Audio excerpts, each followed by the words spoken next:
নমস্কার, আমার নতুন একটি ব্লগে আপনাদের সবাইকে স্বাগত। আমার আগের ভিডিওতে তো আপনারা দেখেইছেন, আমরা নলিগুম্ফা মন্দিরে গিয়েছিলাম। ওখান থেকে আমরা এবার যাচ্ছি চিড়িয়াখানা, নন্দনকাননে। এসেও গেছি, সুমন গেছে গাড়ি পার্কিং করতে।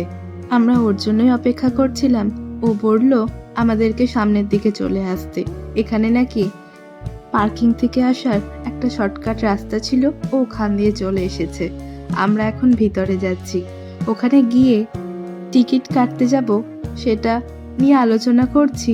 তখন ভেবে দেখলাম আমাদের ভিতরে গেলে তো অনেকটা সময় চলে যাবে, আর দুপুরও হয়ে গেছে, সবার খিদেও পেয়েছে। তাই প্রথমে আমরা একটা পাশের হোটেল থেকে খেয়ে নিলাম। এবার আমরা টিকিট কেটে ভিতরে গিয়েছি। আমরা নর্মাল হেঁটেই দেখতাম, সেরকমই ঠিক করে ভিতরে গিয়েছিলাম, কিন্তু ওখানে গিয়ে জানতে পারলাম সব নাকি অনেকটা দূরে দূরে। তাই একটা গাড়ি নিয়ে নিলাম। কিন্তু গাড়ি নেওয়ার পর আমাদের সবার মনে হলো গাড়িটা হয়তো না নিলেই ভালো হতো, কারণ একটুখানি যাচ্ছে আর এক গাদা আমাদেরকে হাঁটাচ্ছে। বডিওয়ালা বান্দর মুখওয়ালা মানুষ নাম হলো আমাজন, পুরো একদম দাঁড়িয়ে।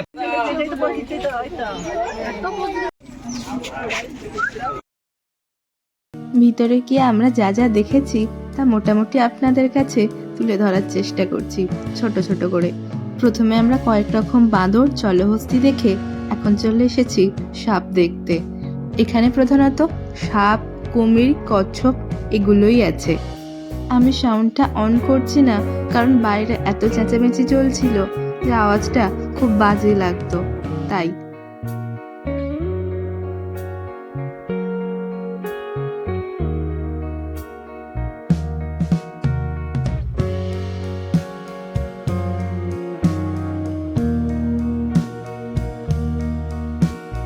এই কচ্ছপগুলোকে তো দেখছি বিভিন্ন রকমের সবজি খেতে দিয়েছে, আর ওরা খুব আনন্দের সঙ্গেই খাচ্ছে।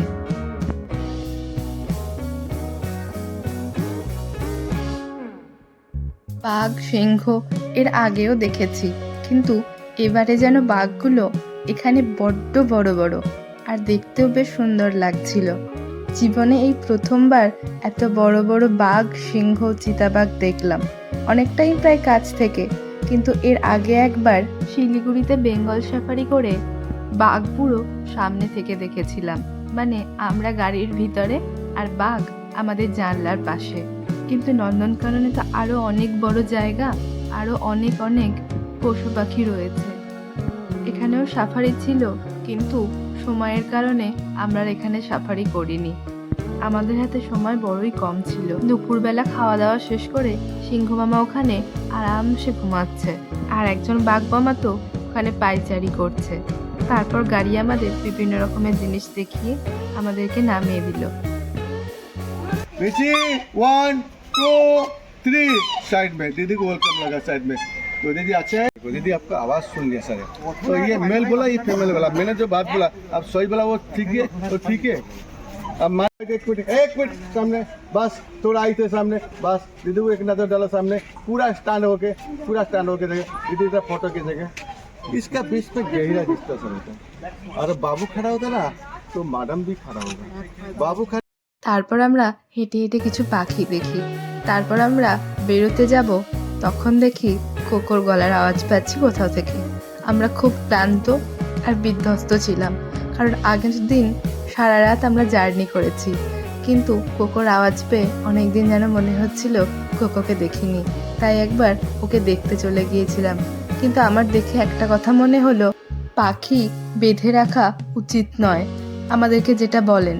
কিন্তু ওনারা এত ছোট জায়গার মধ্যে অনেকগুলো পাখিকে একসাথে রেখেছে, মানে টিয়া পাখিকে। আমার তো মনে হলো ওই পাখিগুলো সব থেকে বেশি কষ্টে আছে। আমার বাড়িতে যারা কোকো, মোহন আছে, তারা মনে হয় এত কষ্টে নেই। ওদের মুখগুলোই দেখে বড্ড কষ্ট লাগছিল আমার। আগের বারের মতো আমরা গাড়িতে উঠে আবার মামাকে ফোন করি যে তোমরা কোথায় আছো। মামারা বলে উদয়গিরি, খণ্ডগিরি দেখতে এসেছি। আমরা তখন ভাবি সময় যখন আছে, নিজেদের যখন গাড়ি, তাহলে আমরাও ঘুরে নিই। তাই আমরাও চলে এসেছি উদয়গিরি, খণ্ডগিরি দেখতে। এখানে এসে খণ্ডগিরিতে আমরা এতটাই সময় কাটিয়ে ফেলি যে উদয়গিরিতে যাওয়ার সময় বৃষ্টি নেমে যায়, আমরা আর উপর পর্যন্ত যেতে পারিনি। অর্ধেকটা রাস্তাতে গিয়ে অনেকক্ষণ দাঁড়িয়ে দাঁড়িয়ে তারপর বৃষ্টি থামার পর ওরা যখন বন্ধ করে দিল আমাদেরকে বললো নেমে আসার জন্য।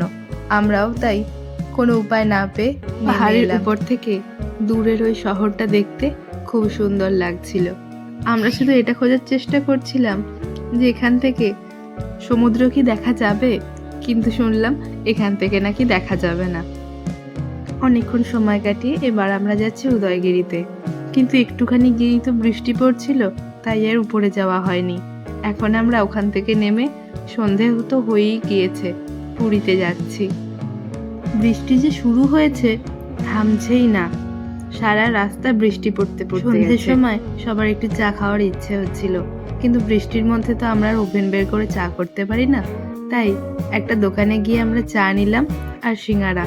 আর দেখুন আমাদেরকে তো ওয়েলকামও করছে পুরী। যাই তাহলে এবার পুরীর দিকে। পুরীতে গিয়ে আমরা কোন হোটেলে থাকবো এটা নিয়ে বড় সমস্যা চলছিল।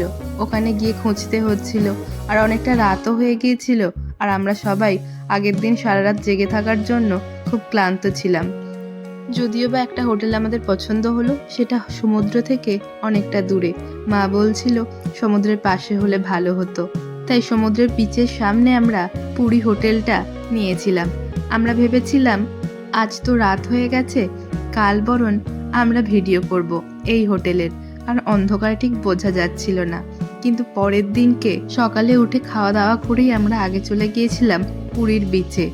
সেখানে গিয়ে আমাদের একটা দুর্ঘটনা ঘটে, আর তারপর আমরা বাধ্য হই ওখান থেকে ফিরে আসতে। আর আজকের মতো ভিডিওটা এখানেই শেষ করছি। দেখা হবে কালকে মন্দিরেতে।